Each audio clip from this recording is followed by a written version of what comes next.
मृत्यु से अमृत की ओर का अर्थ हो गया मृत्युंजय।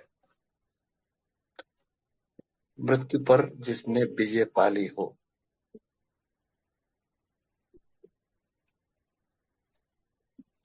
डेथलेस।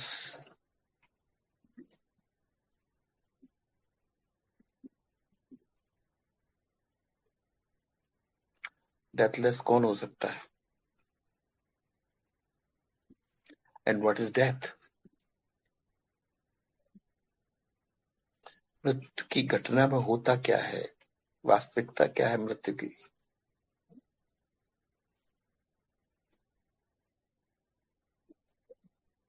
शरीर का नाश होता है,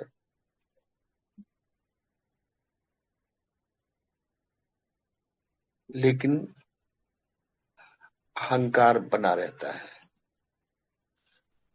सटिल बॉडी बनी रहती है। कर्मों के संचय को लेके, कर्मों की बैंक के साथ, कर्मों के ढेर के साथ फिर अगले जीवन में चली जाती है, क्योंकि इच्छाएं उसकी पूरी नहीं हुई है। उन इच्छाओं की पूर्ति के लिए पुनर्जन्म लेती है। तो मृत्यु हमारी मृत्यु नहीं, अधूरापन है। सिर्फ शरीर का नाश होना मृत्यु नहीं होती, ये परिवर्तन कहलाती है। हालांकि संसार की भाषा में से मृत्यु कहते हैं, बट एक परिवर्तन है, टर्मिनल चेंज है। जब से जन्म हुआ तब से बदलते रहे बदलते रहे बदलते रहे, एक टर्मिनल चेंज आ गया, जहां ये आकार, ये शरीर, ये स्वरूप अब जीने योग्य नहीं रहा, अनवर्दी। चाहे बुढ़ापे के कारण, चाहे रोग के कारण, चाहे गोली लगने के कारण, किसी भी कारण, जब शरीर ये रहने लायक न रहे, अनवर्दी ऑफ लिविंग, तो हमारा सूक्ष्म शरीर इसको, स्थूल को छोड़ देता है। That is terminal change. So body is perishable, and this so called death शरीर की होती सिर्फ।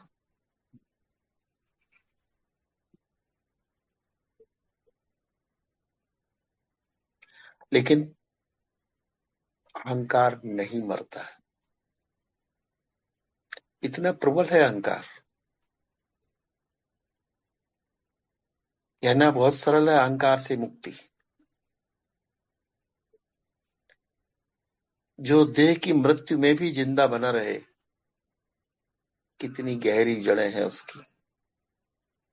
सब कॉन्सियस में,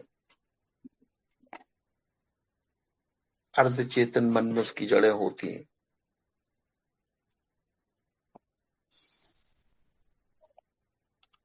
कर्म बीज इकट्ठे रहते हैं। उन कर्म बीजों का इकट्ठा बना रहना ही अहंकार है। वो कर्मिक अकाउंट जो तुम्हारा है, वो अहंकार को रिप्रेजेंट करता है। जब तक वो धनराशि खत्म नहीं होती, घटती बढ़ती रहती है, उसकी क्वालिटी बदल जाती है। जब आप अच्छे व्यक्ति बनने का प्रयास करते हैं, कर्म करते हैं, ध्यान करते हैं, परमार्थ के लिए जीते, तो वो सब्स्टिट्यूट हो जाती, गुड से बैड से गुड हो जाती है। लेकिन वो कर्म की बैंक चलती रहती है।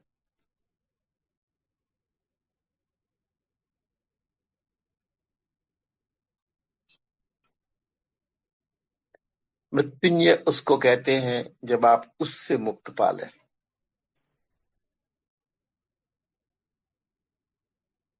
अहंकार भाव से मुक्ति।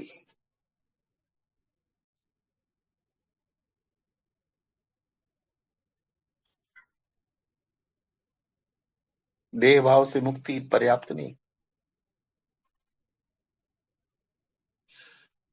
उस अहंकार भाव जिसका रिप्रेजेंटेटिव मैं कहलाता है, इसलिए मैं भाव से मुक्ति कहते हैं।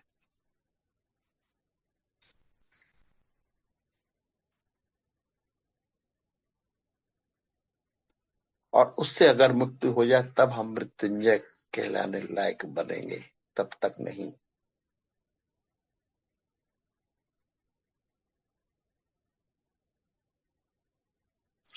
अलग अलग तरीके हैं मृत्युंजय के लिए। योगी एक अलग तरीके से मृत्युंजय स्थिति को प्राप्त करने का प्रयास करता है, योगिक क्रियाओं के द्वारा, अष्टांग योग के द्वारा।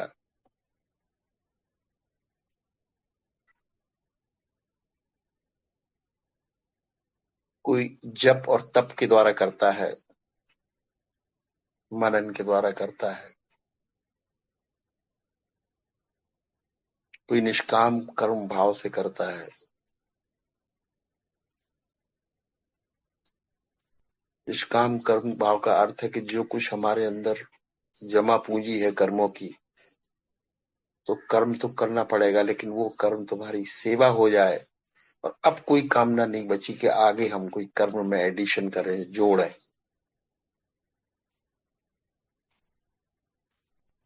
इसका मतलब ये हो गया, इसका अर्थ कि जो पुराना संचित कर्म है उनको तो सेवा के द्वारा समाप्त कर दें हम, और अब निष्काम बने रहे ताकि नया कर्म की कामना न करें और नया कर्म बीज बोए नहीं प्रतिक्रियाओं के द्वारा।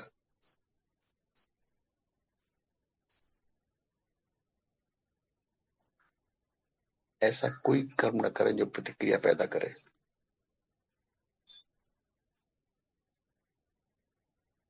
सबसे पहला है कर्म फल की चाह प्रतिक्रिया है। कर्म फल की चाह, इसलिए जब निष्काम कर्म किया जाता अचाह में, कामना नहीं, निष्काम का अर्थ कामना रहित कार्य है। कामना रहित कार्य सेवा बन जाता है, और जब कामना रहित हो गए मतलब फल रहित हो गए, ये फल की इच्छा नहीं रही। तो जो पुराने कर्मों का हमारा संचय था उसके कारण काम तो करते रहे, लेकिन कर्मों के द्वारा या निष्काम कर्मों के द्वारा मैंने उस कर्म संचय को समाप्त कर लिया। काम करते करते, निष्काम करते करते, बिना फल की चाह के। फल की चाह करो, संसार है, समाज है, लोग हैं, प्रगति है, प्रोग्रेस है, लेकिन किसकी प्रगति प्रोग्रेस? इस शरीर की, इस जीवन की। एक अलग एटीट्यूड है। काम करो, मेहनत करो, बिल्कुल सही बात, फल मिलेगा, बिल्कुल सही बात, जैसी मेहनत करोगे वैसा सब सही, सफलता मिलेगी, सिद्धि मिलेगी, धन धान्य मिलेगा। लेकिन कर्मों से मुक्ति तो ना हुई। रिप्लेसमेंट हो गया नेगेटिव बुरे कर्मों से, दुष्कर्मों से सत्कर्मों की तरफ, और सत्कर्मों का तुम्हें परिणाम मिला, और आगे के लिए भी परिणाम सत्कर्म देते रहेंगे। कर्म परिणाम देते हैं, दुष्कर्म हो तो वैसा परिणाम आता है, सत्कर्म हो तो वैसा काम आता है। उन्हीं को हमने पुण्य और पाप का नाम दिया। पाप नहीं करने का, दुष्कर्म नहीं करने का।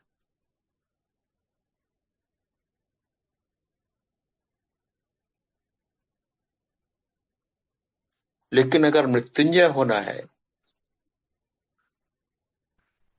मृत्यु पर विजय पानी, यहाँ तो ये जीवन पर विजय पाने का साहस है। जीवन सफल बनाने का प्रयास का अर्थ है कि जीवन दुख से परे हो जाए, इतने संसाधन हो, इतनी समृद्धि हो हमारे पास कि जीवन हमारी संपत्ति से भर जाए। बाहर की संपत्ति तो इकट्ठी हो जाती है, लेकिन एक विपत्ति अंदर पैदा कर देती है, वो चिंता पैदा कर देती है, तनाव पैदा कर देती है, रोग पैदा कर देते हैं, और तुम्हारी इम्यूनिटी धीरे धीरे घटती जाती। जितने जितने बाहर आप बढ़ते जाते हैं, धन इकट्ठा होता है, पद इकट्ठा होता है, नाम इकट्ठा होता है, अंदर से आप घटते जाते हैं। ये गणित बहुत विचित्र है, इसे हम समझ नहीं पाते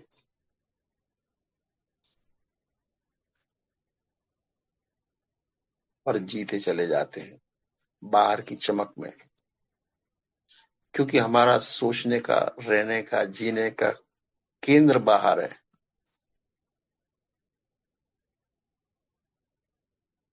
तो उसी पे काम करते रहते हैं, वैसी सोच हो जाती। जैसे एक ऑटोनोमस मोड में चले गए हो हमारा जीवन, बस पाना है, बस कुछ बड़ा होना है, बस सफलता पानी है। दूसरे की जैसे सब दौड़ रहे संसार में, हमें भी इस दौड़ में आगे रहना।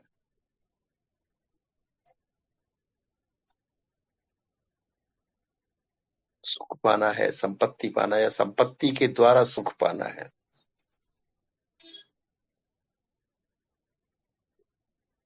मिलता है सुख, वो संसार का गणित है, लेकिन उसके बदले में जाता क्या है अंदर से, उस पर हमारा ध्यान नहीं होता। स्वास्थ्य जाता है, संघर्षों में सदा रत रहने वाले व्यक्ति का स्वास्थ्य ढलने लगता है, इम्यूनिटी कम होती है, स्ट्रेस पैदा होते हैं, रोग पैदा होने की संभावना बढ़ती जाती है और प्रतिरोधक शक्ति कम होती चली जाती है। भोजन तो बहुत है, 56 प्रकार के भोजन है 5 स्टार के।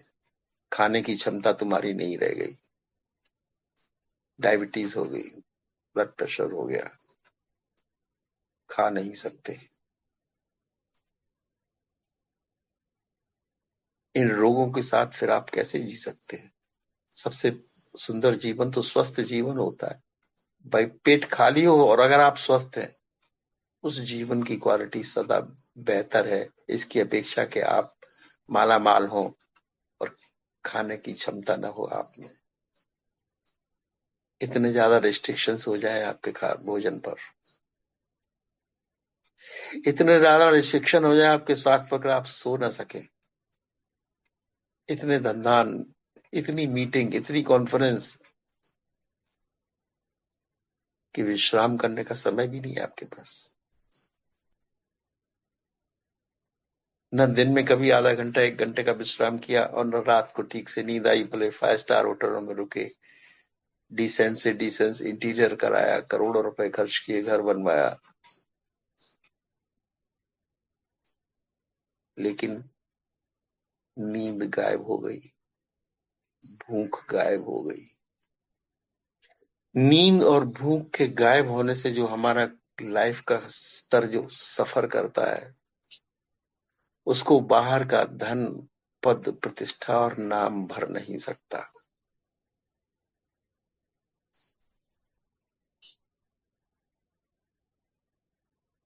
ये बाद में हमें महसूस होता है। पहले तो हम दूसरे की कॉपी करते, देखते देखते सब फॉलो करते चले जाते हैं जीवन पद्धतियों को, लेकिन एक दिन जब पाते हैं कि जितना हम बाहर से भर रहे हैं, अंदर से उतने खाली हो रहे हैं।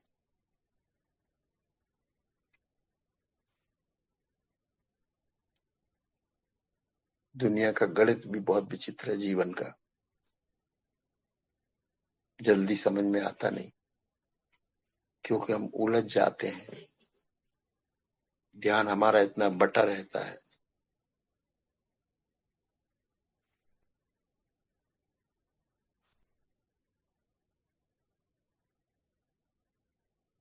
तो आज मैंने बात की थी मृत्युंजय की,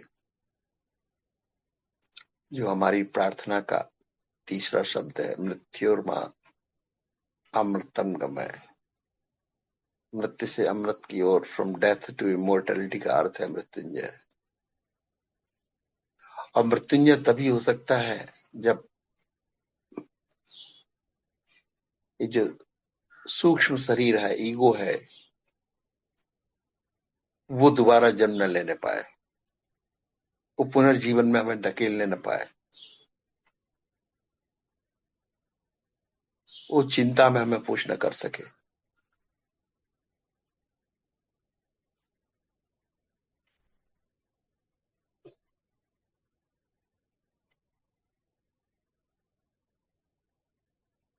सिर्फ महामृत्युंजय जाप करने से हम मृत्युंजय नहीं हो पाते, मृत्युजयी नहीं हो पाते।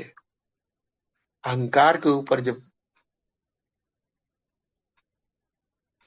और अहंकार को वरदान मिला है, उसके जीते जी उसे कोई जीत नहीं सकता। वरदान हिरण्यकश्यप को ही नहीं था, न भस्मासुर को था।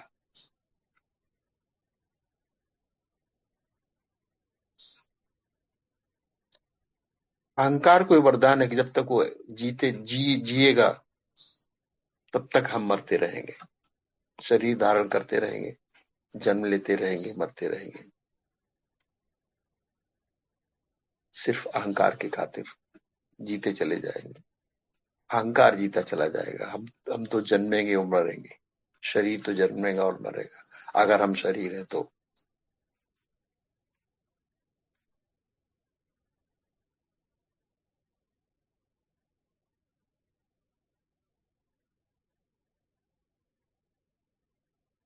सिर्फ निरअहंकारी ही मृत्युंजयी होने का संभावना है।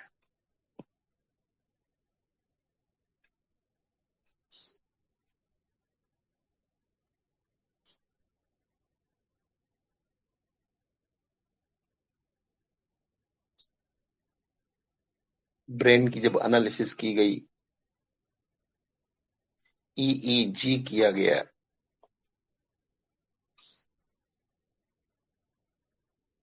इलेक्ट्रोइंसेफेलोग्राम के द्वारा जब मापा गया ब्रेन, मेजरमेंट ब्रेन का, ब्रेन एक्टिविटी का, तो उन वेवलेंथ को 5 भागों में मोटा मोटा बांटा गया।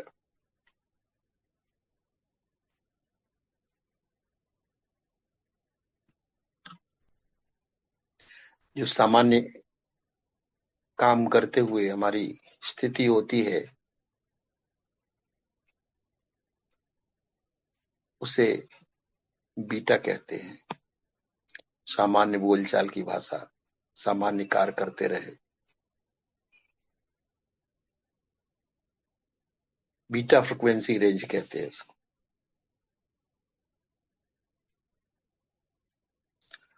और जब हम तनावग्रस्त हो जाते हैं, चिंतित हो जाते हैं, या किसी दर्द से पीड़ित होने लगते हैं, तो ये बीटा प्लस हो जाती है।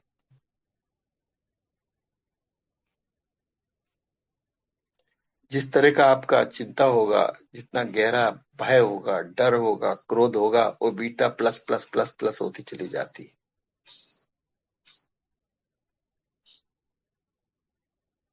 यहां तक कि सुसाइड टेंडेंसीज भी इसी बीटा प्लस प्लस प्लस में पैदा हो जाती है हमारे अंदर।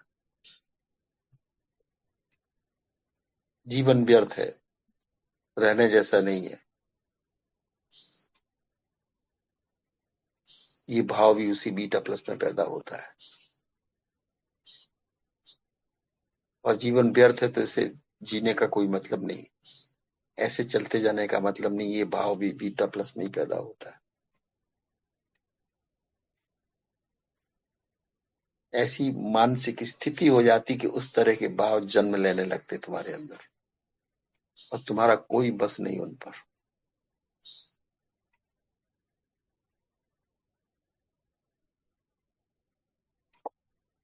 फिर जब हम नॉर्मल बातचीत कर रहे, काम कर रहे, किसी आवेश में नहीं, कोई इमोशन हमारे ऊपर हावी नहीं है, न क्रोध की, न डर की, न चिंता की, उस समय पर हमारी रियल बीटा लो आती, लोएस्ट बीटा है उस समय। जब हम कम बोल रहे होते हैं या नीचे की आवाज में, लो पिच में बोल रहे होते हैं, पिच अगर हमारी हाई होती तो भी बीटा प्लस हो जाती है।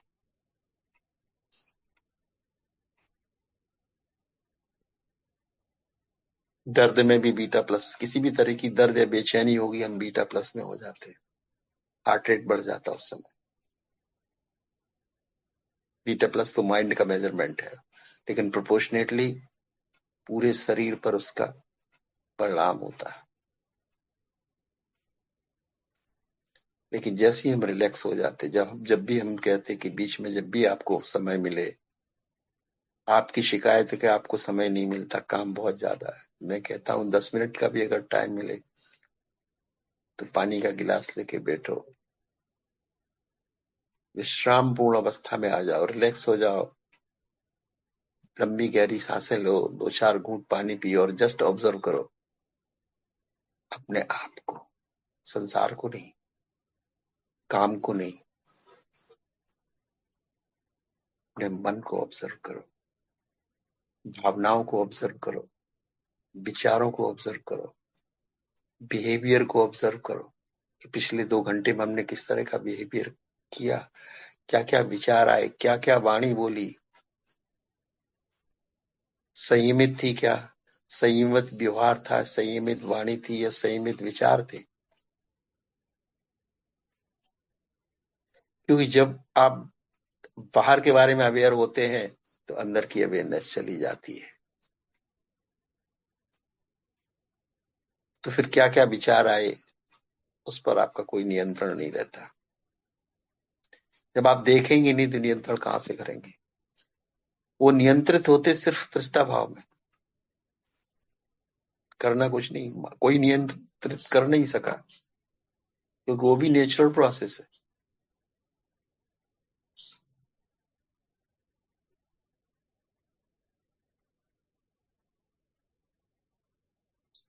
वो भी अहंकार का एक हिस्सा है, एक डिस्प्ले ऑफ ईगो है। अनियंत्रित भावनाएं, विचार, मूड, मन की वो तरंगे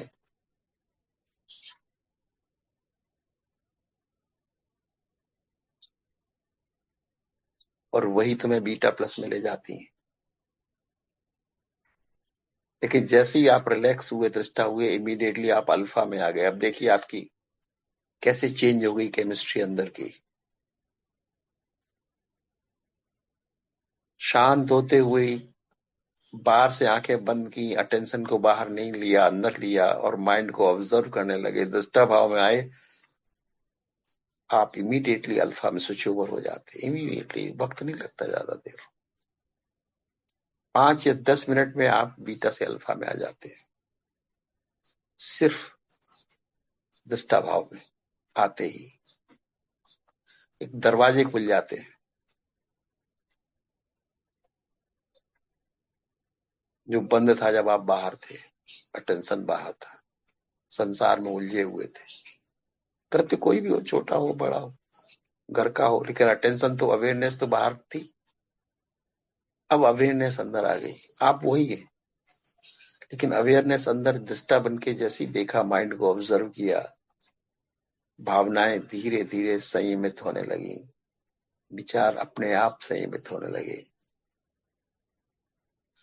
जैसे घर में प्रकाश हुआ तो सब चोर भाग गए, अदरवाइज जब लाइट नहीं थी, लाइट ऑफ अवेयरनेस नहीं थी, सब अंदर चोरी चल रही थी। सब उच्छृंखल लोग थे, अपना अपना काम, विचार कुछ कह रहा था, भावनाएं कुछ कह रही थी, रिएक्शन कुछ और कर रहे थे।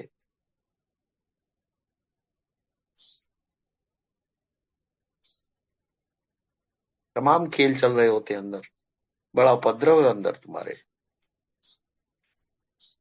और हम जान भी नहीं पाते। हम सिर्फ बाहर के उपद्रवों पे नजर रखते हैं। बच्चों को डांटते, शोर न करो। मन हमारा कितना अंदर उपद्रव पैदा कर देता है, और वो उपद्रव घातक है। बच्चों का उपद्रव घातक नहीं।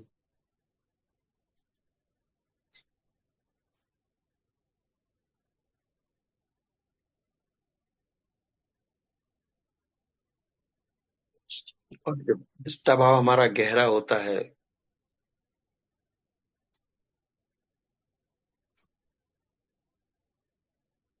तो हमारी मनोदशा थोड़ी और नीचे आ जाती है।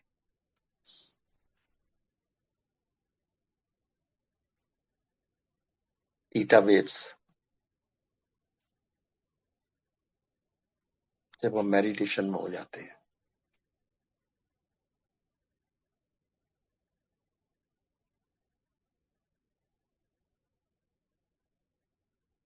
गहरे ध्यान में। और इसके बाद जब सपनों की दशा तक ये स्थिति रहती है, इसीलिए सपनों में हमारी फ्रिक्वेंसी, हार्ट बीट सब कम हो जाते हैं। लेकिन यही सपने जब नींद में बदलते हैं, गहरी नींद में, तो एक और स्थिति हमारी हो जाती है, उससे भी नीचे डेल्टा में चले जाते हैं।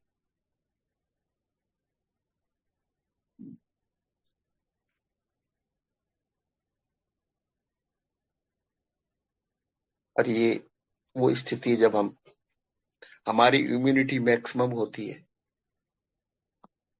जो हमारी बीमारियां हैं या कमजोरियां हैं, रिपेयर होती हैं इसी कंडीशन में।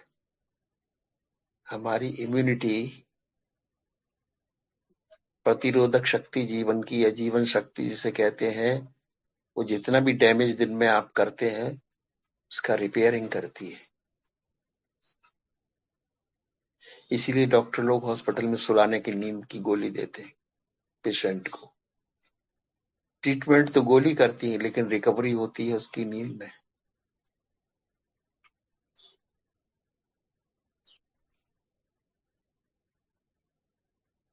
जो डैमेज आप जागने में करते हैं, कृत्यों में करते हैं, संघर्षों में करते हैं, दूसरा कितना करता, आप अपने प्रति ज्यादा करते हैं। दूसरे को रोकना अलग बात और स्वयं को डिसिप्लिन करना एक दूसरी बात है। और आपका दृष्टा भाव ऑटो इम्यून को करेक्ट करता, सारे टाइम बिगड़ने ही नहीं देता, रिपेयर की तो बात ही नहीं आने देती।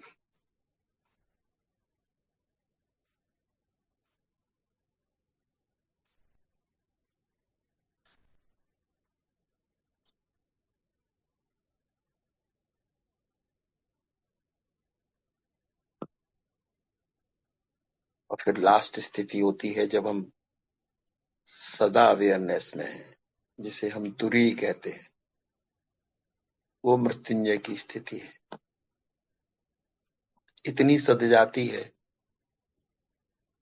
कि रात को भी सदी है, सपने भी सदे हैं, विचार भी सदे और जीवन भी सदा हुआ है।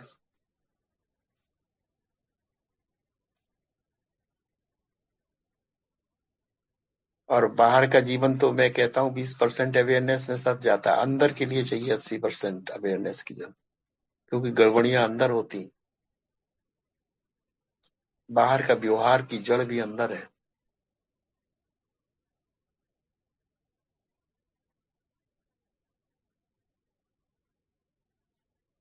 इच्छाएं, वासनाएं सबसे बड़े रोग हैं। चिंताएं, इच्छाएं, वासनाएं, प्रतिक्रियाएं सबसे बड़े रोग हैं। और रोगों का निवारण कोई अंदर मेडिसिन, मेडिटेशन नहीं। यहाँ पर आप सदैव अवेयर।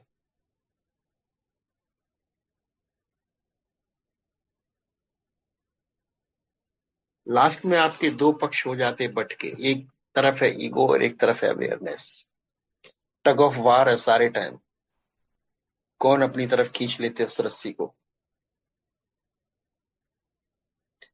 अवेयरनेस चिंता नहीं होने देता, और ईगो चिंता पैदा करता है, प्रतिक्रियाएं पैदा करता है, वासनाएं पैदा करता है, दर्द पैदा करता है। It is the source of all the pain inside.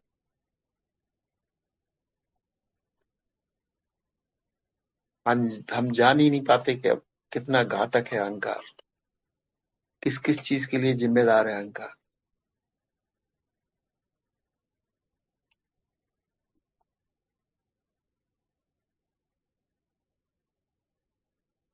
Awareness उसको पनपने नहीं देता, अहंकार को अपने अंदर। जब इंटेंस अवेयरनेस होती तब बिल्कुल भी उग ही नहीं पाता उसकी। और धीरे धीरे जो जो भी उसकी संचित शक्ति होती है वो धीरे धीरे डिप्लीट होती चली जाती।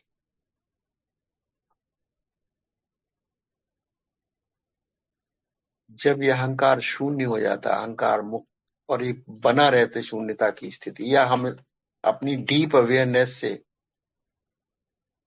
हमेशा उसे बनाए रखते हैं, उस समय तुम्हारी स्थिति मृत्युंजय की होती है।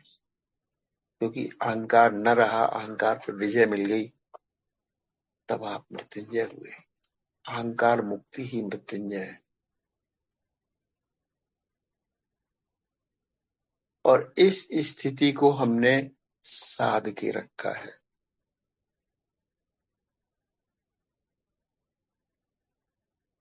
इस होश को हमने साध के रखा है।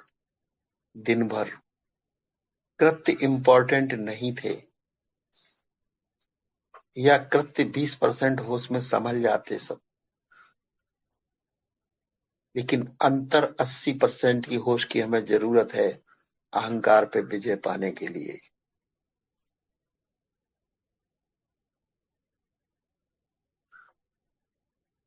अहंकार को जीतने के लिए तो आप आज समझ लेना कि मृत्युंजय का अर्थ है हमारे लिए शून्य अहंकार की स्थिति में होना, अहंकार पे विजय।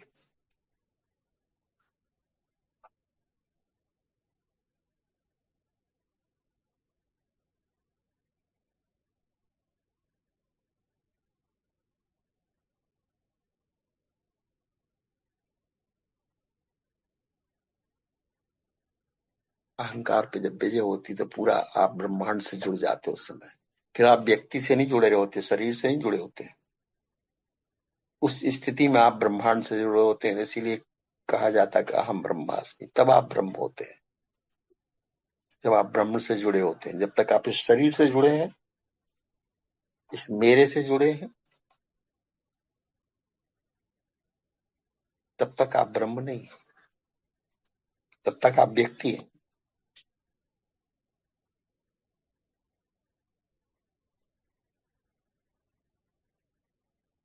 और आप जीरो ईगो जब स्टेट में आते हैं तब आप ब्रह्म होते हैं। तब आप समष्टि से जुड़ते हैं, व्यष्टि से, व्यक्ति से नहीं, समग्रता से जुड़ते हैं। तब आप वननेस से जुड़ते हैं। तब आप अद्वैत के सिद्धांत को चरम पर होते हैं। अद्वैत वेदांत, नॉन डुअल, दो नहीं, oneness, the whole universe is one with you. आप ही परमात्मा है, परमात्मा ही आप में आ गया है। जब तक ईगो था वो आ नहीं सकता था, प्रवेश नहीं कर सकता, उसका प्रवेश वर्जित था। ईगो ने उसके दरवाजे बंद करके रखे थे।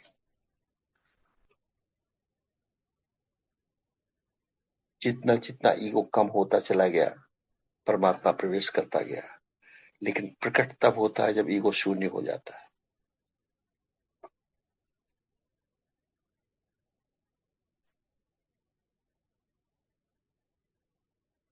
जितना जितना आप इस स्थिति में रहेंगे, आप पाएंगे कि आपका जीवन स्तर उठने लगा है, आपका व्यक्तित्व मैग्नेटाइज होने लगा है, अवस्था शांतपूर्ण होने लगी। आप वर्किंग कंडीशन में हमेशा अल्फा में, बीटा में जाते ही नहीं, इतने रिलैक्स हैं। शांति के वाइब्रेशंस आपसे निकलते हैं, ब्रह्म के वाइब्रेशंस निकलते हैं, उस अवेयरनेस की। उस अंतर स्थिति आपकी बिल्कुल अलग है, डिफरेंट है दूसरों से। आकार रहते हुए आप अंतर से निराकार हो जाते हैं। कांस्टेंट अवेयरनेस की स्थिति। और इसी को हमने तुरीय कहा। अलग अलग तरीके से समझाने का मैंने प्रयास किया।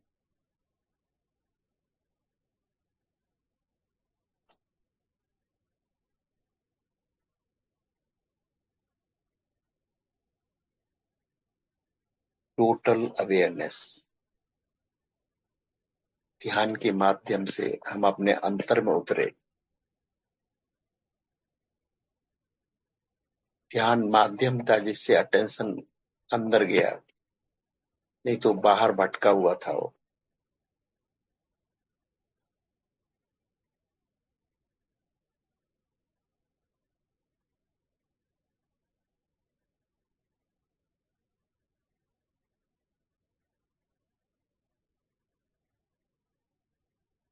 अब हम अवेयरनेस है, सिर्फ व्यक्ति नहीं, पर्सन नहीं, प्रेजेंस है, and 100% presence.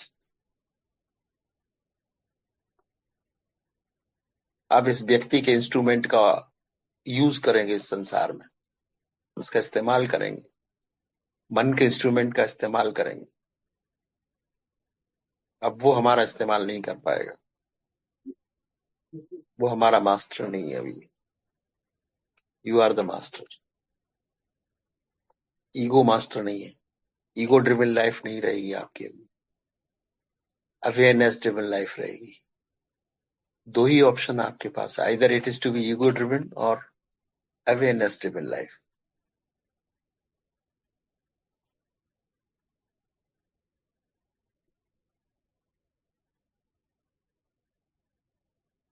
Very good. Deeper and deeper,